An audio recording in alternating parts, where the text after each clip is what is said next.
Hello everyone, welcome back to another new episode of BMC Global Live Health World in association with Al Hilal Hospital, Bahrain.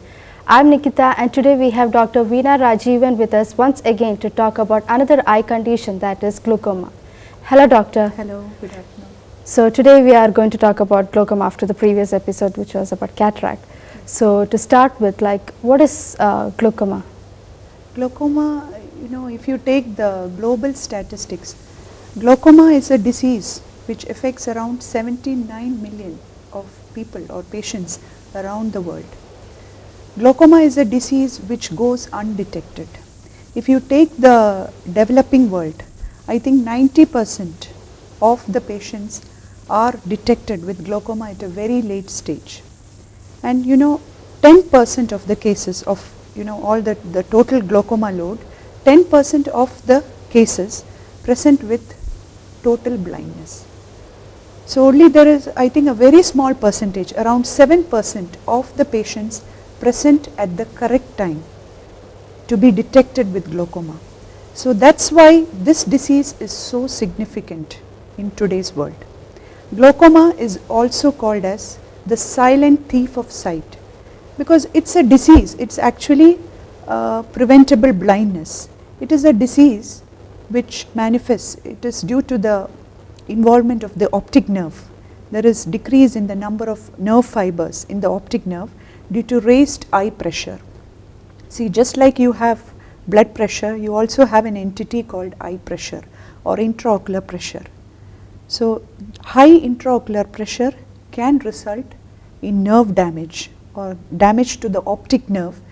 What is optic nerve? The optic nerve is the nerve which carries the signals from the retina to the brain, and it helps us to interpret the image. So glaucoma is a disease which affects the optic nerve fibers. It's a killer disease, it slowly kills your vision. Yeah.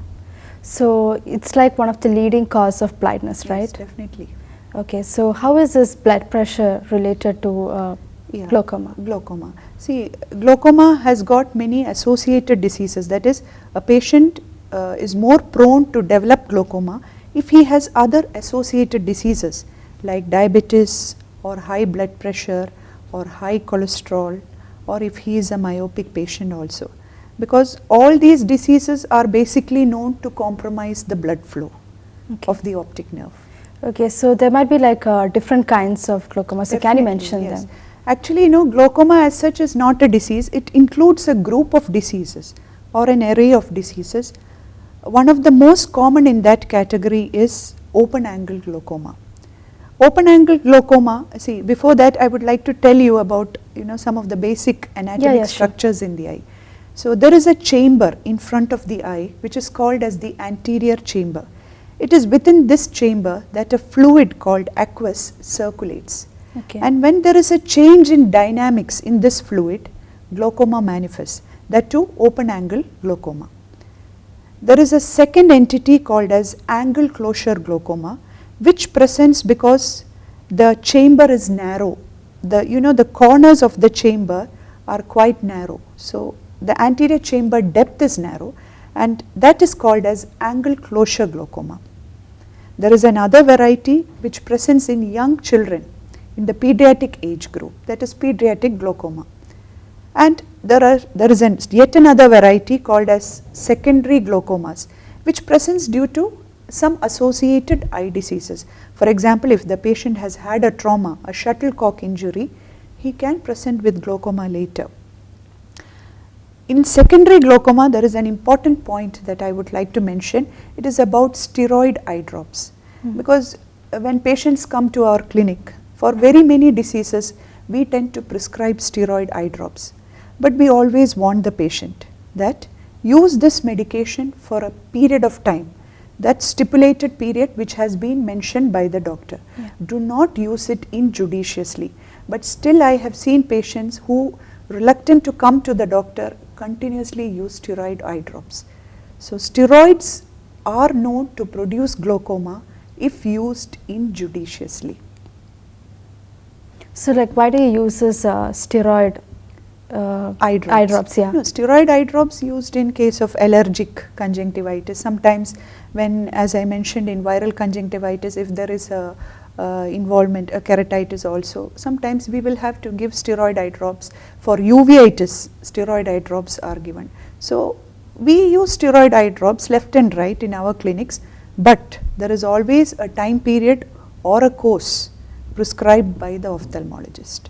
Okay, so like how does the treatment of this different kind of glaucoma, like how are they different from each other? That's a really good question, because open angle glaucoma is the most common type of glaucoma, but the problem with open angle is the patient does not have much of symptoms.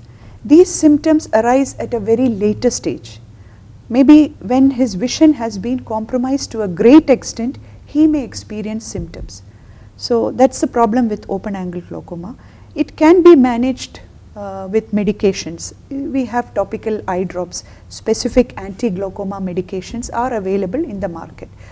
So in angle closure, the good thing is the patient presents with symptoms.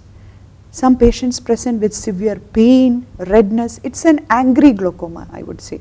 So there can be pain, there can be redness, there can be blurry vision due to the corneal edema, and there are patients who complain of severe vomiting and headaches. So it is easier to diagnose. They present at an earlier stage, and it is usually managed by placing a hole in the iris. This is called as iridectomy, which are done with lasers. Again, in pediatric glaucomas also, in young patients, in children, it can present with severe pain, redness, corneal edemas, and also usually these patients tend to have larger corneal dimensions. They tend to have larger corneas. So it's easy to diagnose these, and based on that the treatment also varies with each type of glaucoma. Okay, so like what causes this glaucoma basically? Glaucoma is a disease, basically it is because of raised eye pressure. As I mentioned, in an open angle it is because the aqueous dynamics are affected. The filtration of the aqueous is affected. And in angle closure it is because the chamber depth it's very narrow. So that is the main cause in angle closure glaucoma. Glaucoma also has got a genetic predisposition. So the main thing, the take home message here is, if you have a family member, that is if your parents have had glaucoma or you have any sibling who is suffering from glaucoma, please do get an eye checkup. Please do check your eye pressures regularly, because there is a very strong family history that runs with this disease. Okay, so coming to the screening test, like how do you diagnose a glaucoma? Yeah. See, another important message here that I would like to say is, most of the patients come to us saying, doctor, please check the eye pressure. And once the eye pressure is checked, the patient is satisfied. Because there is a feeling that, yeah, if the eye pressure is normal, that means I do not have glaucoma. Yeah. But there are glaucomas which present with normal eye pressures. There are glaucomas which present with low eye pressures also. So eye pressure alone is not a standard of diagnosing this disease. It probably, eye pressure is given so much of importance because that is the only modifiable factor. Okay. So we have to subject the patient to various other investigations also. First and foremost, we have to get the field of the patient done. So here what I would like to say is, see, when you look at an object, you have a central field of vision and you have a peripheral field of vision.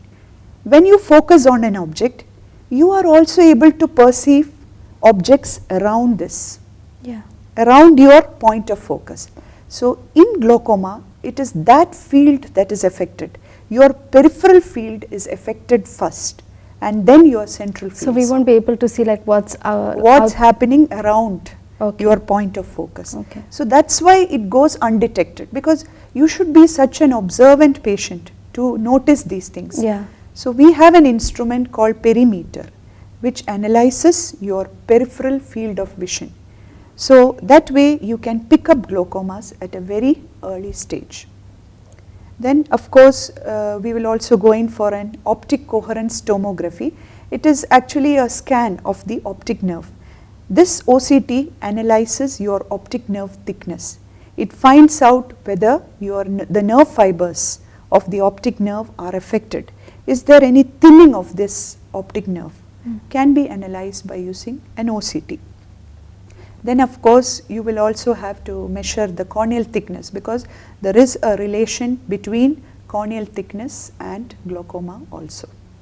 So these are some of the tests which the patient has to be subjected to before he is branded as a glaucoma patient.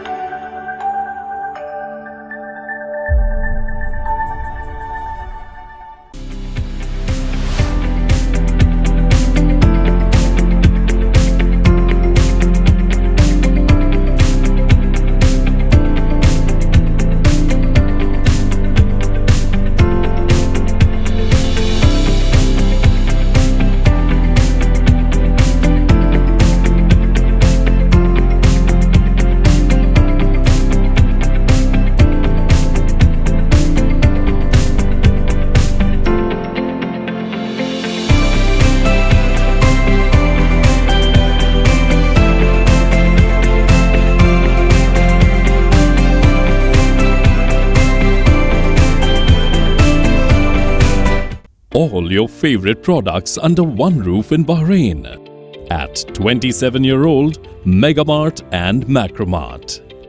Bakery,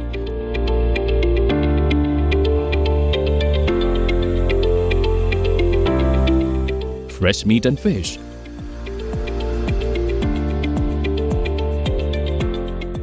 fruits and vegetables,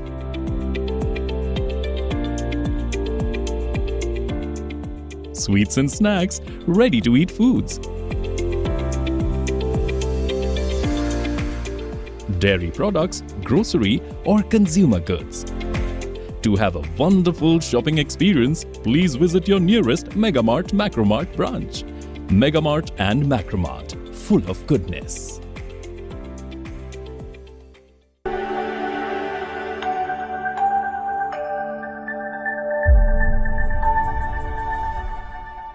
So what kind of medicines do you prescribe for these patients? See, most of the good thing about glaucoma is most of the disease can be managed with eye drops. Okay. Only in a very severe stage, when the patient is not responding to any of your eye drops, will you think about a surgery. So especially in open angle glaucoma, it can easily be managed with eye drops. We have an array of eye drops available in the market, and based on what is the starting eye pressure of the patient, how much of optic nerve damage has occurred, how much of field has been lost, based on that the ophthalmologist decides whether to go in for a 1-drug regime or a 2-drug regime or a 3-drug regime. Okay, so is this glaucoma like reversible, or like can the process be slowed down? Yeah, good. We are actually clearing a fallacy, because the patient expects to get back his lost vision in glaucoma, which is not possible. Okay. So that is why glaucoma becomes so important. I would say it is more important than cataract, because cataract is a reversible blindness. In glaucoma, the problem is once you have lost your vision, whatever is lost cannot be regained back. Okay. So all the purpose of treatment here is to sustain the vision, to prevent it from worsening. That's all we can do. We So cannot that's what eradicate the disease totally from you. You slow down the process. It will slow down the process, it will modify the disease process, and it will help you to sustain your vision. So that is the significance of glaucoma medications. You know, what you should think about is just like a diabetic patient or a hypertensive patient has to continue his medications lifelong. That's how a glaucoma medication should be taken. Once you are prescribed glaucoma medications, use it lifelong.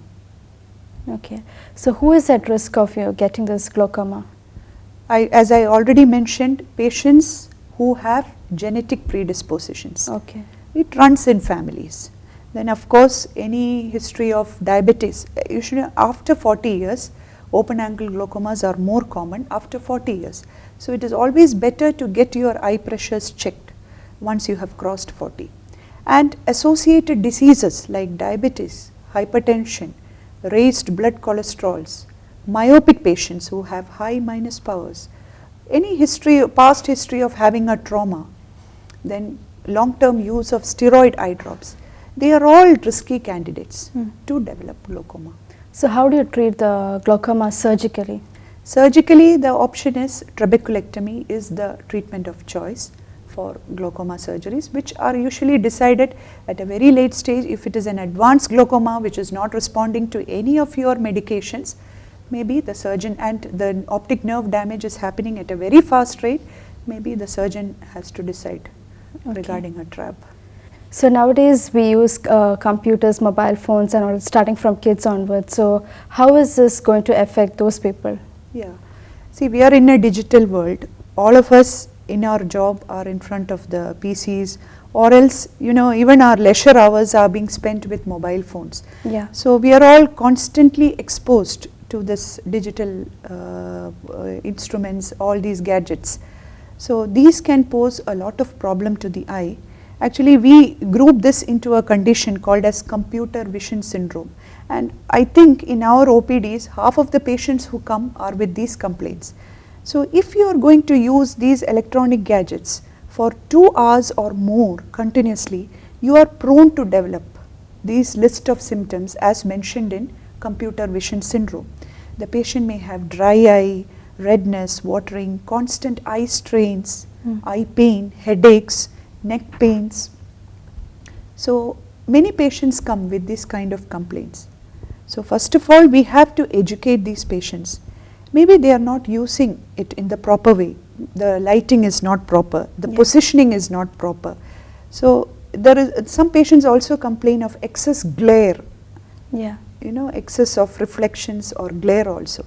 So first of all, adequate positioning of these electronic instruments when you use them. Learn to use them in the correct way. The second thing is, we always give them patients an option, the 20-20-20 rule. Okay. So what this means is, if you use these gadgets for 20 minutes, give rest to your eyes for 20 seconds. Okay. By looking at a far away object, maybe 20 feet away from you. So that's the 20-20-20 rule. Okay, that's nice. It's continuous use which poses a greater harm to the eyes. And of course, in some severe cases, we do prescribe lubricant eye drops or artificial tears, because the eye tends to get dry. You lose your blinking actions when you stay focused on a particular object. You tend to reduce your blinking efforts. So you need lubricant eye drops in these cases also.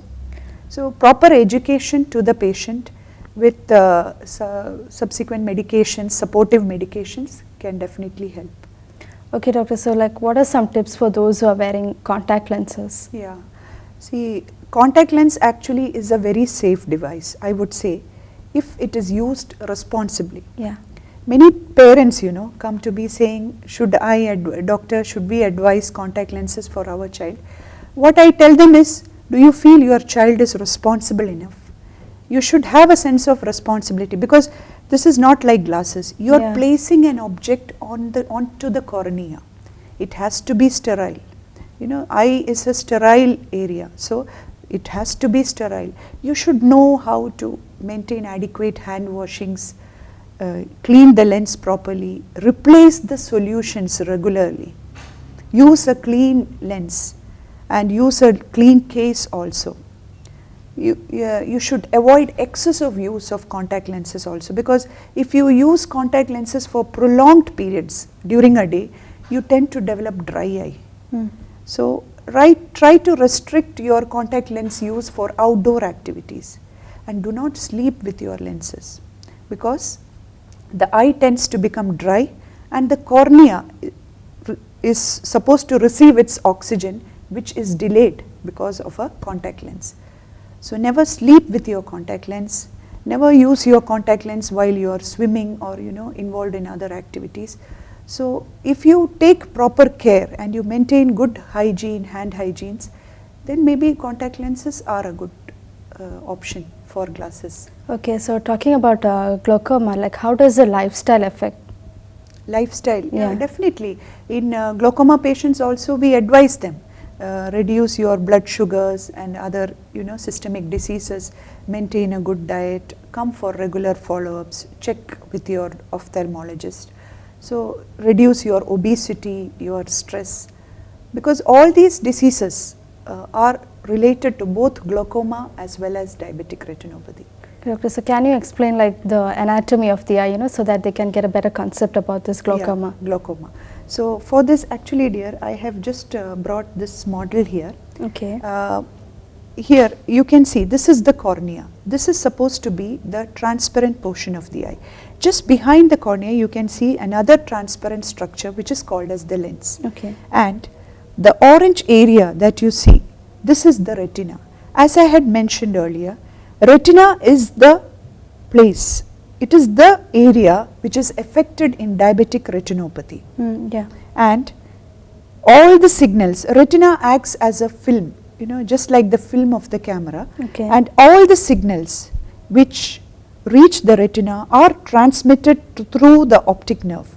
And in glaucoma, it is this optic nerve that is affected. There is decrease in the number of the nerve fibers of the optic nerve, and there is thinning of the optic nerve. The optic nerve conveys all the signals to the brain, which interprets it as an image, and that's how you are able to see. So what is like the eye pressure? The normal eye pressure is usually between 16 millimeters to 21 millimeters. That is taken as the normal. So like the eye pressure, it affects like which part of the eye? The optic nerve. Okay. It affects the optic nerve, and it causes thinning of the optic nerve, and hence it affects your vision. Okay. Doctor, I have also heard about LASIK surgery. So what does it actually mean? Yes, LASIK surgeries are refractive surgeries which can be done to correct myopias, refractive errors like myopias, hypermetropias and astigmatisms.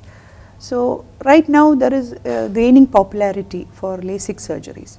If you plan to do a LASIK surgery, always you should first wait for your errors to stabilize. So usually these refractive errors stabilize by the time the patient reaches 18 or 20 years. After that you can meet a LASIK surgeon, but not every patient is suited for LASIK surgery. The surgeon has to go through, conduct a complete eye examination.